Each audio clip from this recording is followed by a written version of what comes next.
All right, we're back for part 2 of our small group vision casting, not training. And we're just going to talk about the elements of a small group. Again, we want to just simplify this idea of what a small group could look like. Because depending on our experience with small groups, depending on where you're coming from, and you've probably had some bad small group experiences. We just want to try to simplify these enough to where, again, we're just addressing some obstacles of that prevents people from doing a small group.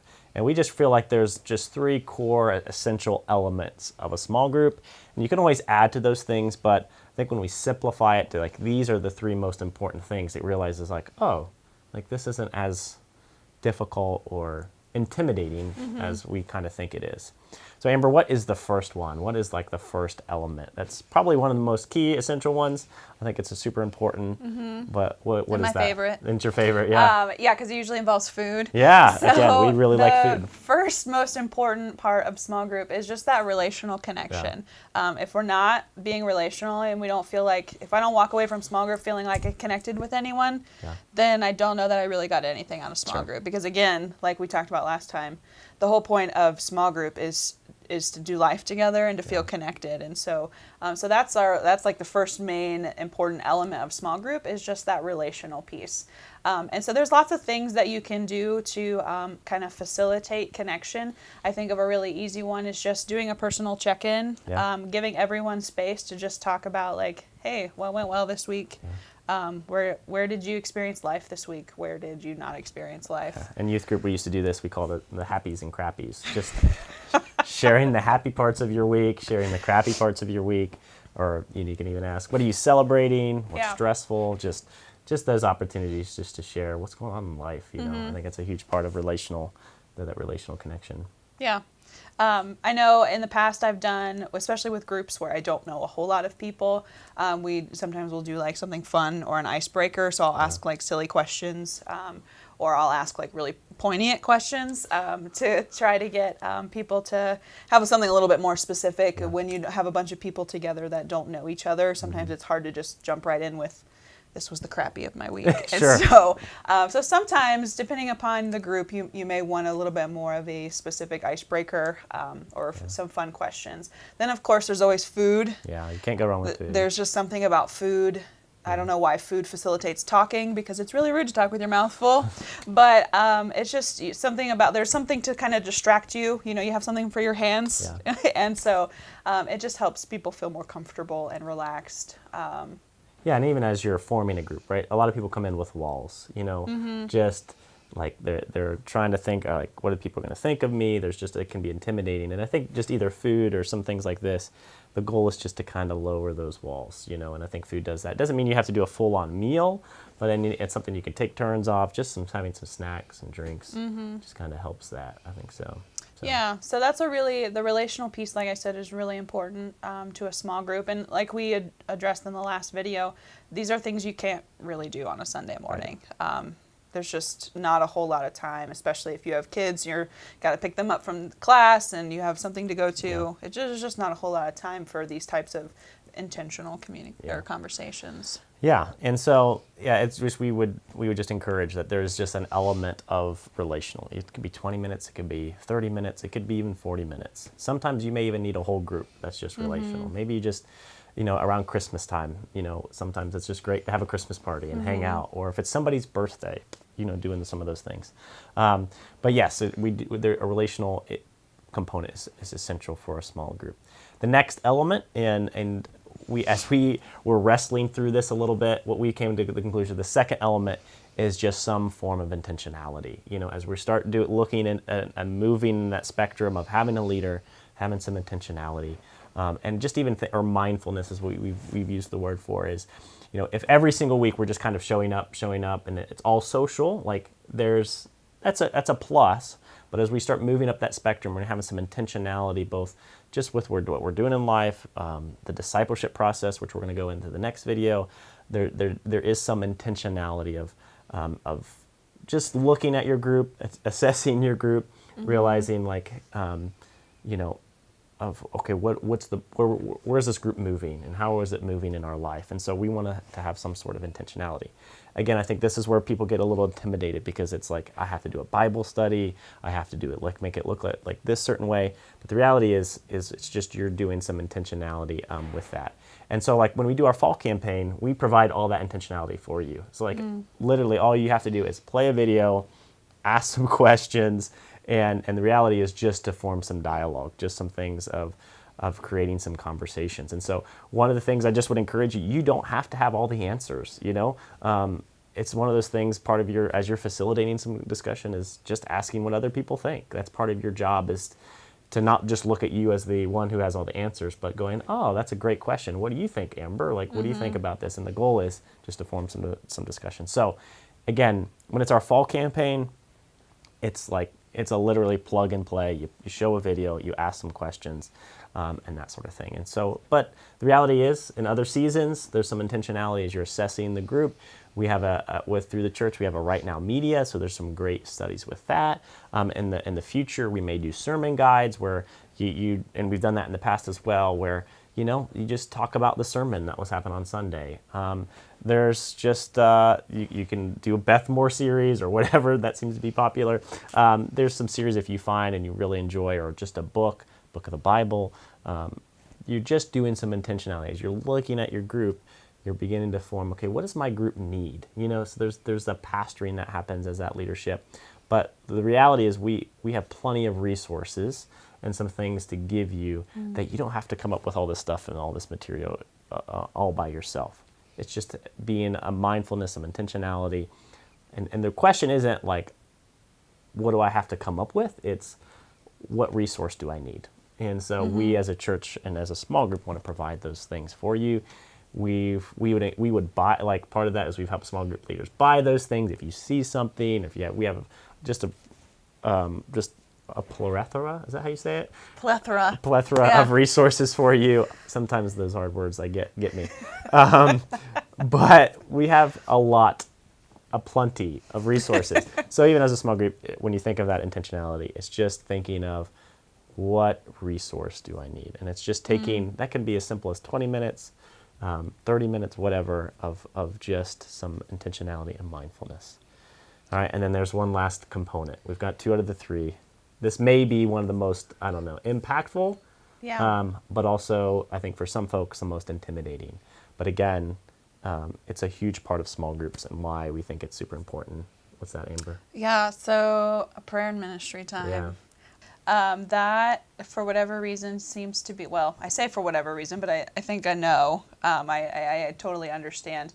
But prayer and ministry time just seems to be one of those really difficult hurdles that is really easy to kind of go through a group and never actually get around to. And I think sometimes it's really difficult to kind of press into that prayer and ministry time, just with coming off of like the piece of intentionality you're talking about. It's really easy to leave group and realize, I actually never really talked about anything all that important. Like if I'm just showing up and being social, but I never go a little deeper and get a little bit more transparent about what's going on inside of me, whether that's a hard thing or a great thing.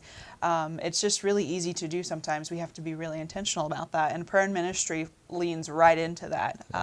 It takes a lot of vulnerability to ask for prayer. Yeah. It also takes a lot of vulnerability to pray over someone, to be willing to speak out and speak up over somebody.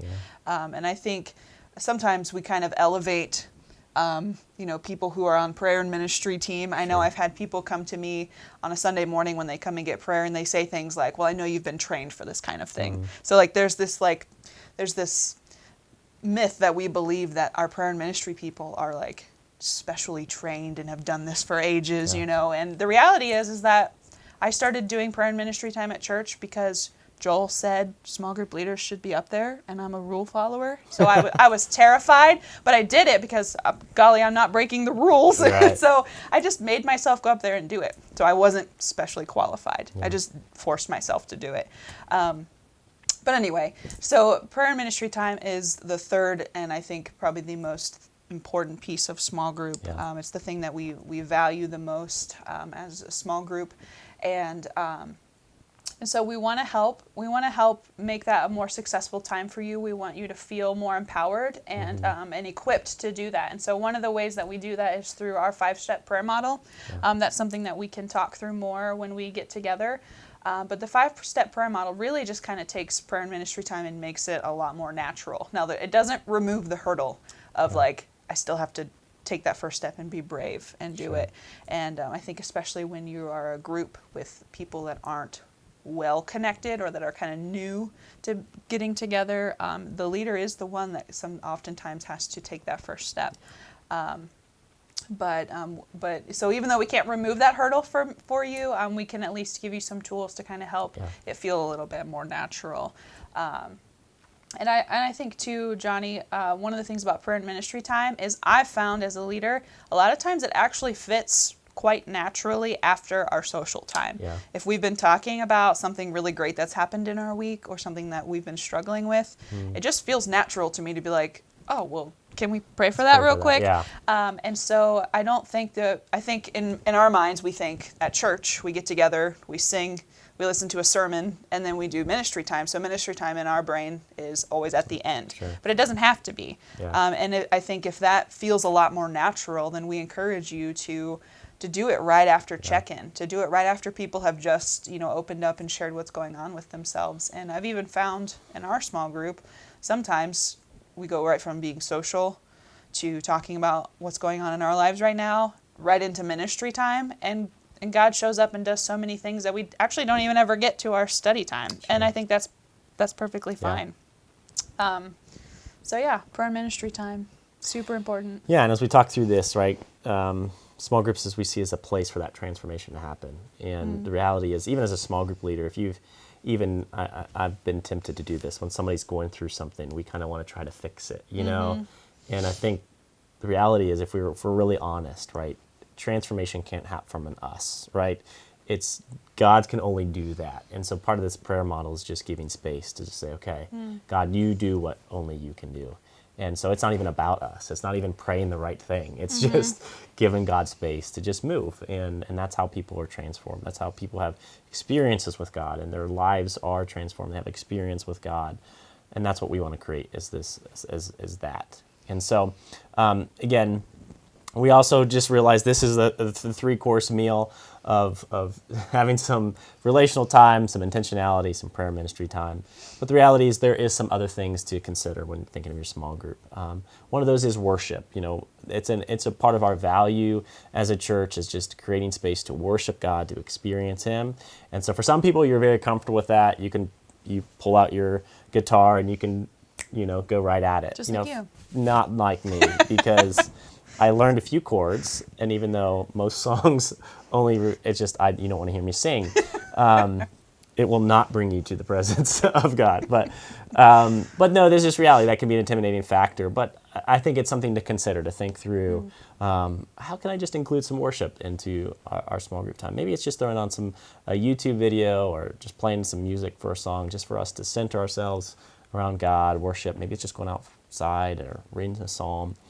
Just including worship as part of our time, your time together as a small group. Next thing is just hospitality. Just thinking through that food piece, or just ways to just bring those walls down for people to talk through. Creating safe places. Just reiterating some things like, hey, this is a safe place. We're not going to talk about these things. If someone's sharing something super vulnerable, we're not going to start spreading that around. This is a safe place. And so, any ways you can think of to make that space a safe place. And then, too, we just want to highlight, too, and we feel like this is an obstacle that prevents people from leading a small group or join, even is this idea of being an advertised group. It means if I do this, that means I got to advertise it to the whole church and I can have anybody come. We recognize people are not in a season for that, but we don't want that to be the reason they aren't in the small group or aren't doing life with people outside of Sundays. And so that is an option, is to make yourselves a non-advertised group where maybe it's just maybe just in a season where it just seems healthy just to get around people and there's just 6 of you or 8 of you that maybe are already kind of doing life together, and now you're just coming more with some intentionality, some leadership. That may be you, and you may not want to advertise it. And we just say, that's okay.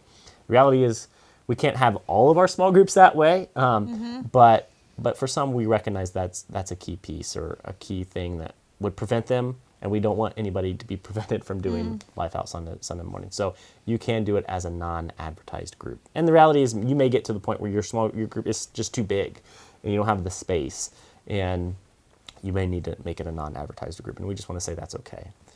So with that, again, we just want to give you some reflection questions just to think through. And so I'm just going to read these kind of, you should have them in written form, but just wanted to share them on the video here. So again, as you think through those three elements, the relational connection, intentionality, praying for one another, like which one of those do you feel the least confident about? Okay, and maybe just even include why. Why do you feel the least confident about those things? The second question is like, hey, if you are leaning to be in an unadvertised group, like we want you to say it's okay. We just want you to think through the reasons why, and so that we can be mindful of what those reasons are, and not to try to persuade you, but just to be aware. And then two, if you are an advertised group, I think it's something to be mindful of is, okay, how are you making it even new people feel comfortable and welcomed into your group?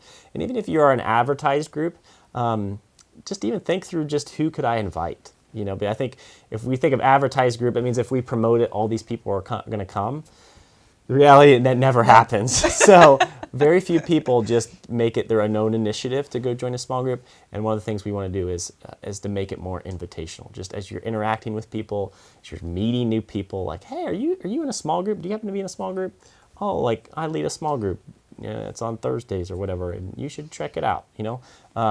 And just giving people that option, like, hey, just check it out. There's no commitment. Why don't you just check out what a small group's like? So just that invitational piece. But again, maybe thinking through some ways you can make new people feel welcomed into your group. And then the third question is, why do you think just this element of praying for one another is so important? I know we talked through our reasons why, but maybe you have some different reasons of why you think it's important.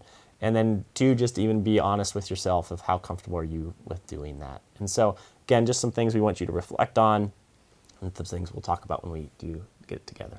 So that should do it for part 2. Yep. Peace out. Peace out.